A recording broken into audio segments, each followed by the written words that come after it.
Okay, welcome guys to the next Blender tutorial. So today we're doing a glass effect phone background, basically. So what you need to do, click on your camera and go to output. Now, during your resolution with X and Y, you need to put the pixel amount of your phone. So your resolution or your the size of your phone screen, essentially, so that you get the right size on your project. So what we're going to do, I'm going to go to render. I'm going to switch out EV to cycles. I'm going to take the default cube, and all I'm going to do with this is just elongate it just slightly. You press G just to bring it down. And what I'm going to do, let's go 7 to heaven. Oops. Yeah, there we go. 7 to heaven. What we're going to do is making a grid reference right here. So I'm just going to go ahead and get rid of the lights just for the moment. For the default cube, we'll go to the materials tab. We will go to glass. And we're going to go red for the glass. So, we're going to make our little grid reference right here. So I'm going to go ahead and go Shift D. We're going to duplicate this over. Now usually, if I put 5, it's going to be there. Let's go with 2.5. And then we're going to go ahead and go with this one, minus 2.5.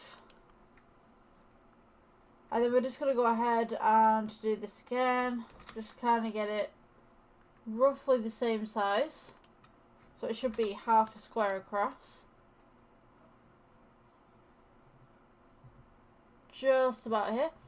And then what we're going to do, select everything. And then we're going to go ahead and put this up again.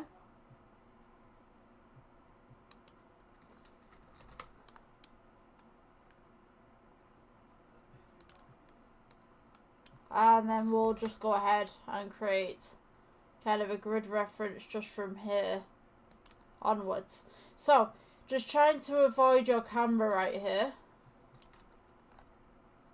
And then we'll go again. Grid reference, just bring it up. Just get it as accurate as you can. Select everything right here. Remember, ignore your camera. Just double click that. And then we're going to go ahead and go across again. So, once we finish this, we're going to try and get a diagonal with the camera going across. Just about here, I think, would be best. I'm going to go view and viewpoints. Let's go align view and then align camera to view. So we should have something like this. Now you can go ahead and click this and you can press G. And you can move this around. You can rotate just by pressing in the middle there. Just press G to bring it down. And you can go rotate again. So, once we get to this point right here, what I'm going to do, I'm just going to split the